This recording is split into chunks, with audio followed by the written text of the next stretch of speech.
All right, here a little while back, I encouraged our team to set out certain goals that they wanted to achieve in the new year. I'm not talking about New Year's resolutions. We all know that those never make it past January, if even 2 weeks into January. Talking about some real, actual, dedicated goals that you want to achieve. So I'll put the links to some of this information below, but we've got a goals tracker. As you can see, I've got mine completed here. And it tracks goals across several different categories. So especially if you're on the Texas Quality Assurance team, definitely make sure that you have this completed and you are ready to attack 2021 on purpose with a purpose for yourself, personally and professionally. So the first of these categories that you want to have a goal in, or multiple goals in even, is spiritual. What's your goal? What do you intend to achieve either by the end of the year or at some point during the year? So for me, I took a certain passage from Ephesians, and as this is personal nature, we're not going to go into too much detail here, but I've got certain key requirements to help me know if I've achieved that goal, and to kind of help keep me on target with that goal. Financial. So one of ours this year's, trying to achieve a certain household income. 2020 was rough for everyone. The first few years of running a business, you're not the personally most profitable person in the company oftentimes. So we've got a certain goal for household income. And I would encourage all of you to do this as well. Is if you've got a certain goal for your household income, write it down. Then work backwards. What's it going to take by the end of the year for me to achieve this goal for personal income?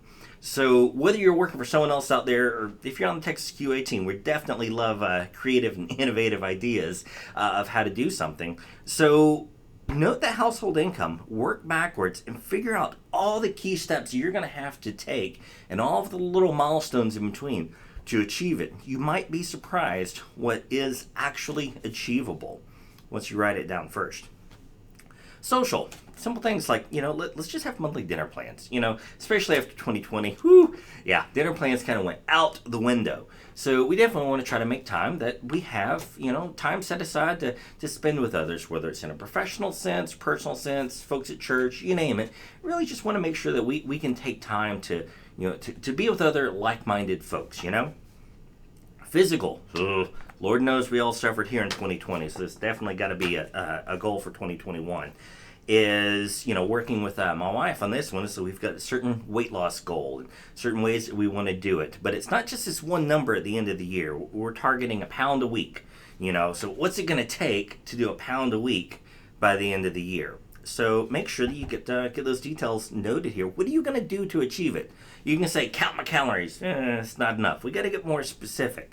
So stuff for me like I stay up late and work all the time. So I really don't need to be eating after 9 o'clock at night. Even if I'm up working till midnight, whatever, those late night snacks ain't no good. So I got to cut those out.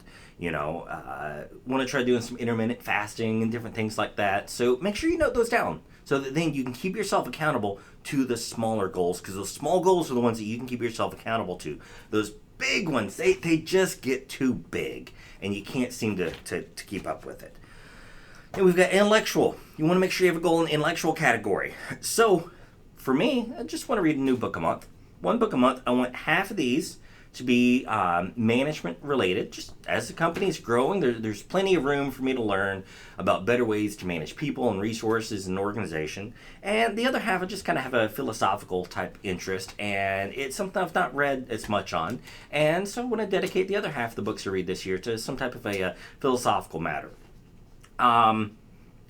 Career. So you want to have a career goal. Your career goal and your financial goal aren't necessarily the same. So we've got a certain goal for Texas Quality Assurance this year of growth, not only in revenue, but in services and all sorts of things that we want to try to achieve. And so I've got that detailed here as well. And then family. We've got a, shall I say, a certain code word for a family project that we want to undertake. Not going to get into too much detail in this video here, but my wife and I know exactly what this means and what the kickoff point is to begin it. So make sure that you get that goals tracker worksheet. Make sure that you get all of the information entered in on it properly. The next thing is, and this is a tool that we have available, I'll make sure that link's available on the website for you as well, is we've got our personal goal sheet. So this personal goal sheet is really just an Excel spreadsheet. You can see I've just recently started filling it in. And you note a lot of those milestones that you intend to achieve. Where do I want to be on this month? What am I checking on this month? So then once a month you can look and say, hey, here's where I thought I would be. Here's where I actually am. And then you get to reassess and revisit to make sure that you achieve those goals by the end of the year. Again, this is not New Year's resolution stuff. This is so far above and beyond New Year's resolution.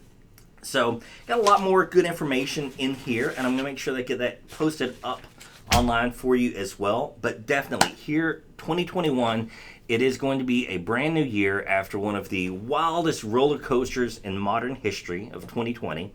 And there's no good excuse for not achieving your goals in the new year and not doing the absolute best you can with it. But anything good is written down on paper first.